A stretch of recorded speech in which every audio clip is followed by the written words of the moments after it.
روزنامه نیویورک تایمز تاریخ 4 می 2025. The turbulent life of a man who was wrongly deported. زندگی پرفراز و نشیب مردی که به غلط دیپورت شد از آمریکا. A Kafkaesque twist stops debate on US policy. دیبیت یک بحث طولانی در مورد سرنوشت این مرد، چند ماهی که در اخبار رسانه‌های آمریکا دیده میشه. میگه یک تویست کافکایی، یعنی یک اتفاق جدید در داستان به سبک نوشته‌های کافکا باعث شده که این دیبیت دوباره بالا بگیره. استوک وقتی است که شما یک آتشی رو با هیزم و زغال دوباره تقویت می‌کنید. After turning in on a bomber, Brother yearned for his grace. اول از همین کلمه عجیب on a bomber که در مورد این شخص خاص داستان دو برادر هست، تد و دیوید. تد مشخص شد که یک تروریست بود، دامستیک تروریست، یعنی در داخل کشور و نسبت به مردم کشور خودش حرکات تروریستی انجام میداده. این کلمه عجیب آن بامبر مخصوص این شخص ساخته شده به خاطر اینکه تهدید میکرد در مدت 17 سال نامه‌های به FBI میفرستاد و تهدید میکرد که جاهایی مثل دانشگاه و فرودگاه رو مورد هدف قرار خواهد داد. افراد زیادی هم کشته و زخمی شد. UN اول آن بامبر به یونیورسیتی برمیگرده و ایش به ایرلاین، خطوط هوایی که مورد هدف قرار میگرفتن. و اونم که بامبر آخرش، یعنی در واقع بمبگذار دانشگاه و خطوط هوایی که شده آن بامبر، اینطور اینجا خوندش. و بعد میگه brother yearned for his grace. برادرش که او رو لو داد و از 17 سال متوجه میشه و لو میده و دستگیر میشه.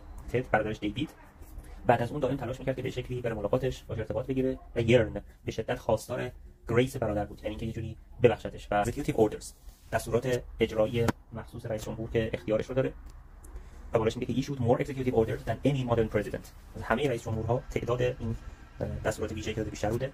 and was sued in federal court more too. و بیش از تمام رئیس جمهورها در دادگاه فدرال آمریکا پرونده براش باز شد و ازش شکایت کردن. The dollar plunged. وقتی چیزی به شدت ارزشش پایین میره plunge میکنه. Relative value of the US dollar و ارزش دلار رو در نسبت با کارنسی های کشورهای دیگه بررسی کرده. Markets fell too. بازارها هم سقوط داشتن، بازارهای بورس و سهام. Federal funding for medical research slowed. بودجه هایی که دولت فدرال به پژوهش‌های پزشکی اختصاص میداد کم شدن و کند شدن. The US economy birds for a shock in the trade war.